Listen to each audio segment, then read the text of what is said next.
ساتھ کوئی تعلق نظر نہیں آتا. ہاں ہم حقیقت کو سامنے رکھ کے خواب دیکھیں گے. تو میرے محترم میں نے عرض کیا یہاں کوئی احتساب نہیں ہوگا, کوئی احتساب نہیں کرے گا. اس حمام میں سارے ننگے ہیں. اب بات یہ سمجھیے احتساب کیوں نہیں ہوگا. دو چیزیں سمجھنی ضروری ہے. ایک یہ کہ احتساب ہوتا کیسے ہے, اور دوسری بات جو حکمران احتساب کرنے والا ہوتا ہے اس کے اندر خوبی کیا ہوتی ہے. یہ دو چیزیں سمجھنے آپ کو پتہ چل جائے گا کہ موجودہ دور کے اندر احتساب نہیں ہو سکتا. وہ خوبی کسی میں نہیں جو احتساب کرنے والے میں ہوتی ہے. احتساب جب ہم اجتماعی مسائل کو, حکومتی مسائل کو, ملکی مسائل کو سامنے رکھتے ہوئے صحابہ کے دور سے رہنمائی حاصل کریں گے تو اس کے لیے ہمارے پاس جو مثال ہے وہ سیدنا فاروق اعظم رضی اللہ تعالیٰ عنہ کی ہے. اب ہم دیکھتے ہیں کہ احتساب کس طرح ہوتا ہے, اور جو احتساب کرتا ہے اس کے اندر کون کون سی خوبی ہونا ضروری ہے. سیدنا فاروق اعظم رضی اللہ تعالیٰ عنہ نے جب حکومت تشکیل دی, آپ کے عمال بھی تھے, آپ کے افسران بھی تھے, آپ کے گورنر بھی تھے, آپ کی کابینہ بھی تھی. حضرت عمر رضی اللہ تعالیٰ عنہ نے اپنی کابینہ کے گورنر کا احتساب کیا. اور یہ بات ذہن میں رکھیں کہ سیدنا فاروق اعظم رضی اللہ تعالیٰ عنہ کی کابینہ کے اندر کرپشن کرنے والا ایک بھی نہیں تھا, بددیانت ایک بھی نہیں تھا, جھوٹ بولنے والا ایک بھی نہیں تھا, دغا بازی کرنے والا ایک بھی نہیں تھا.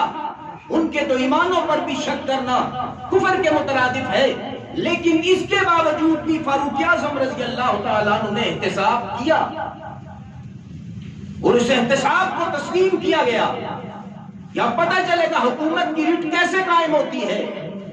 میرے محترم سامعین اکرام, جب حضرت عمر رضی اللہ تعالیٰ عنہ سربراہ بنے, امیر المومنین بنے, تو اپنے عمال کو, اپنے افسروں کو, اپنے وزراء کو, اپنے گورنرز کو ایک ہدایت جاری کی تھی.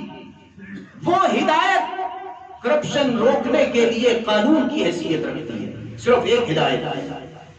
اس کا ساؤنڈ کم کر دو تاکہ بات اچھی طرح سمجھ آئے نا. یہ آواز گھومتی ہے ادھر ادھر, کوئی پتہ نہیں لگتا. یہ صرف آواز خوبصورت ہوتی ہے, بات سمجھ نہیں آتی. اب میں آج یہ کرتا ہوں کہ حضرت عمر رضی اللہ تعالیٰ عنہ نے ایک ہدایت اپنے گورنرز کو, اپنے عمال اور افسروں کو جاری کی تھی, اور اس ہدایت کے اندر 4 چیزوں سے منع کیا تھا. اور یاد رکھیں یہ چاروں چیزیں شرعاً جائز تھی, شریعت کے ساتھ, شریعت کے روح سے یہ حرام نہیں تھی. یہ کیا دیا؟ کرپشن روکنے کا قانون. ہم کیا کہتے ہیں شرعی طور پہ تو جائز ہے, نہیں شرعی طور پہ تو جائز ہے. میرے محترم حضرت عمر رضی اللہ تعالیٰ نے اپنے گورنرز کو پابند کیا تھا, کابینہ کو پابند کیا تھا, حکومت جن کے ہاتھ میں تھی ان کو اس بات پر پابند کیا تھا کہ 4 عمل تم نے نہیں کرنے. پہلا, ترکی گھوڑے پر کوئی سواری نہ کرے. دوسرا, باریک لباس تم میں سے کوئی نہیں پہنے گا. تیسرا, تمہارے گھر کے دروازے پر کوئی ڈیوڑی نہیں بنی ہوگی, کوئی چھجا جو آگے نکلو یہ نہیں بنا ہوگا. اور چوتھا, چھنے ہوئے آٹے کی روٹی تم نہیں کھاؤ گے. یہ 4 چیزیں. اب مجھے بتائیں باریک لباس پہننا جائز ہے یا نہیں؟ جائز ہے, گرمیوں میں ہم سارے پہنتے ہیں.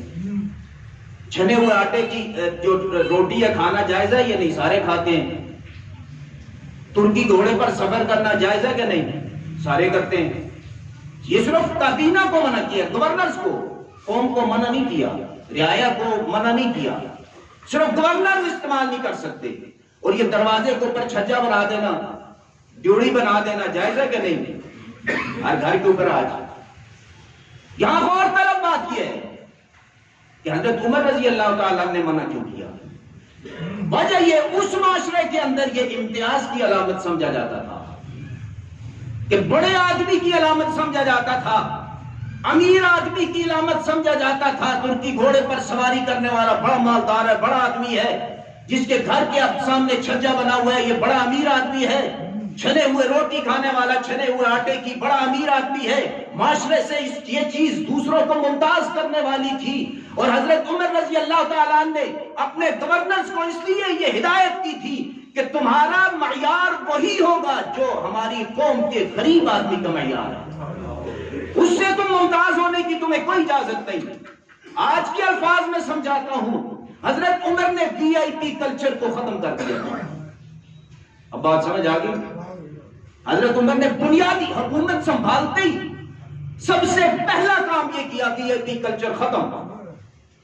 کوئی وزیر، کوئی کابینہ کا فرد، کوئی افسر اپنے آپ کو وی آئی نہ سمجھے، نہ وی آئی والے کام کرے۔ کام وہی کرے گا، رہن سہن، لباس، رہائش، سواری وہی ہوگی جو ایک عام قوم کے فرد کی ہے۔ اس وقت کا ترکی گھوڑا، آج کی آپ کی مرسڈیز اور یہ پروٹوکول کے اندر جو بڑی بڑی گاڑیاں اور صدر اور وزیر اعظم استعمال کرتے ہیں نا، یہ سمجھے ترکی گھوڑا تھا اس وقت کا۔ یہ قیامت تک کے لیے ہے، یہ نہیں گھوڑے ختم ہو گئے اب تو گاڑیاں آ گئی۔ آپ کو منع نہیں ہے، یہ کابینہ کے جن کے ہاتھ میں زمام اقتدار ہے ان کو منع کیا گیا ہے۔ اب وی آئی پی کلچر کو ختم کر دیا، آپ اپنے ملک میں کر دیں، اگر آپ کا ملک جنت نہ بن جائے جو مرضی کہہ دیں۔